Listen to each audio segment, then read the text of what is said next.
Pada video kali ini kita akan belajar tema 5, subtema 1, pembelajaran 5. Pada sore hari Benny mempunyai tugas. Tugas Benny membersihkan sangkar burung. Kemudian Benny mengambil sangkar burung. Benny membersihkan sambil bernyanyi. Benny menyanyikan lagu burung kutilang. Perhatikan gurumu membacakan puisi. Puisi tentang burung kutilang. Dengarkan dengan penuh konsentrasi. Burung kutilang. Di pucuk pohon cemara, burung kutilang berbunyi, bersiul-siul sepanjang hari, dengan tak jemu-jemu. Mengangguk-angguk sambil berseru, trilili-lili-lili-lili. Sambil berloncat-loncatan, paruhnya selalu terbuka, digeleng-gelengkan kepalanya, menentang langit biru. Tandanya suka ia berseru, trilili-lili-lili-lili. Nah, kamu telah mendengarkan puisi yang dibacakan gurumu. Buatlah pertanyaan tentang puisi tersebut dan mintalah temanmu menjawabnya. Misalkan saja pertanyaannya, dalam puisi tersebut di mana burung kutilang berada? Teman bisa menjawab, di pucuk pohon cemara.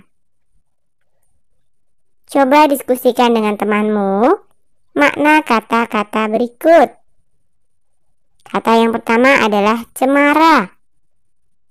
Maknanya, berdasarkan pada puisi adalah menunjuk pada jenis pohon dengan daun mirip jarum dan batang yang menjulang sangat tinggi dan lurus mirip tiang. Kemudian kata yang kedua adalah bersiul. Mengeluarkan suara mirip dengan suara seruling, namun hanya menggunakan mulut. Kata yang ketiga adalah jemu. Artinya adalah bosan, sebab melakukan hal yang sama dan secara terus-menerus. Kata yang keempat adalah berseru. Artinya memanggil atau berkata dengan nada yang meninggi atau antusias. Kemudian kata yang terakhir adalah paruh. Pada puisi ini, kata paruh menunjuk pada bagian mulut atau moncong burung. Nah, sekarang kamu perlu menguji hasil diskusimu. Caranya dengan mengerjakan latihan berikut. Temukan kata yang sesuai dengan maknanya. 1. Mulut burung, ayam, dan itik. Apa ya? Iya, paruh. 2. Menirukan bunyi suling dengan mulut. Iya, bersiul. 3. Menarik perhatian dengan suara nyaring. Berseru. 4. Kata yang sama dengan bosan. Jemu. Kemudian yang kelima, pohon yang berbatang tinggi, lurus.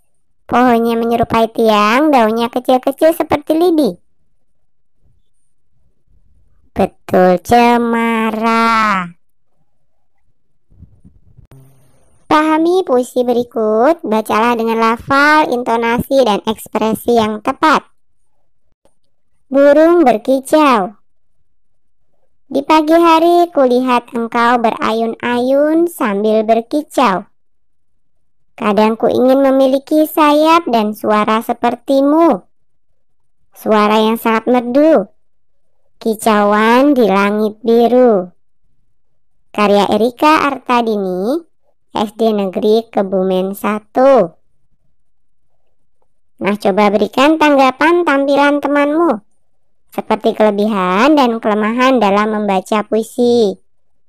Ini hanya sebuah contoh ya. Misalkan saja kelebihannya, kamu dapat meningkatkan kemampuan menganalisis diksi serta rasa dalam puisi. Kelemahan dalam membaca puisi tak jarang membutuhkan waktu yang cukup lama, terutama dalam membaca puisi dengan makna kiasan. Benny telah selesai membersihkan sangkar burung. Benny menggantungkan sangkar burung di tempatnya semula. Kemudian Benny bermain di taman. Mainan di taman banyak macamnya. Ada mainan bergelantungan, ada mainan perosotan, ada mainan ayunan. Benny memilih mainan untuk bergelantungan. Nah, ayo mencoba. Yang pertama, tangan Benny bergantung, kaki lurus ke bawah. Yang kedua, tangan Benny bergantung, paha diangkat ke depan. Kemudian yang ketiga, tangan Benny bergantung, kaki ditekuk ke belakang. Yang keempat, tangan Benny bergantung, kaki memanjang ke depan. Kelima, tangan Benny bergantung, kaki memanjang ke belakang. Dan yang terakhir, tangan Benny bergantung, paha diangkat ke samping. Apa yang sedang dilakukan Benny? Pernahkah kamu melakukan seperti Benny? Lakukan gerakan seperti Benny. Ikuti arahan gurumu. Ceritakan gerakan yang dilakukan Benny. Pertama, tangan Benny bergantung dengan kaki lurus ke bawah. Kedua, tangan Benny bergantung dan paha diangkat ke depan. Ketiga, tangan Benny bergantung dan kaki ditekuk ke belakang. Keempat, tangan Benny bergantung lalu kaki memanjang ke depan. Kelima, tangan Benny bergantung dan kaki memanjang ke belakang.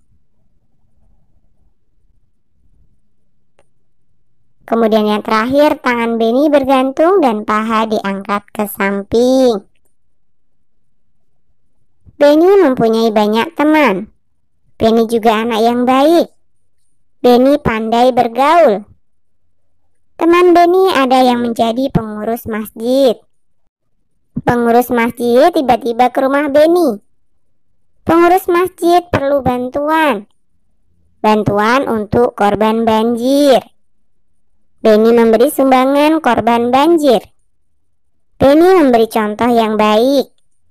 Contoh ini sesuai sila kedua Pancasila. Nah, perhatikan gambar berikut.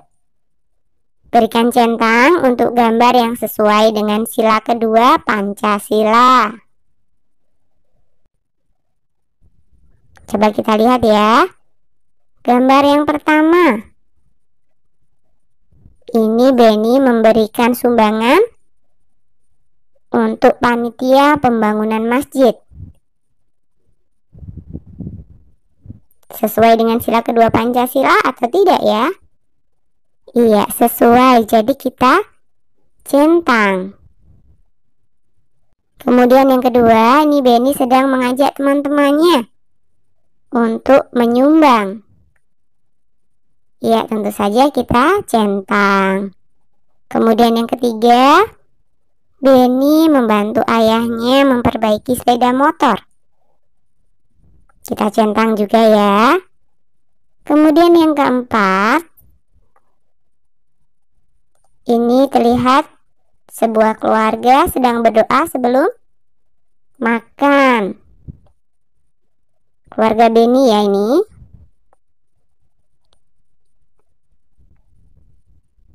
Ini sesuai dengan sila pertama Pancasila, jadi kita silang. Kemudian yang kelima, ini Benny dan kakak Benny berbagi. Berarti sesuai dengan sila kedua Pancasila ya. jadi kita centang juga. Kemudian yang keenam, Benny membantu ibu memasang jam dinding. Ini juga sesuai dengan sila kedua Pancasila, jadi kita centang juga. Benny bermain di taman. Benny bermain gantungan di taman. Tangannya kurang kuat memegang gantungan. Tangan kanannya tidak berpegangan lagi. Benny hampir terjatuh. Ayah melihat Benny hampir terjatuh. Ayah langsung menolong Benny. Benny bersyukur karena ditolong ayahnya. Ceritakan pengalamanmu. Pengalaman yang menunjukkan sila kedua Pancasila. Benny sangat mencintai orang tua. Benny juga menghormati dan menaati nasihat orang tua. Benny patuh terhadap orang tua. Perbuatan ini merupakan sikap yang sesuai sila kedua Pancasila. Ayo kamu terapkan di rumah masing-masing ya. Nah, sekarang coba tuliskan pengalamanmu di rumah. Pengalaman yang sesuai dengan sila kedua Pancasila. Nah, ini hanya sekedar contoh pengalaman ya. Kalian bisa menyesuaikannya dengan pengalaman kalian sendiri. Saya sangat mencintai kedua orang tuaku. Saya juga menghormati dan menaati nasihat orang tua saya. Saya patuh terhadap orang tua. Perbuatan ini merupakan sikap yang sesuai sila kedua Pancasila. Oke, sampai di sini dulu video kali ini ya. Sampai jumpa di video berikutnya.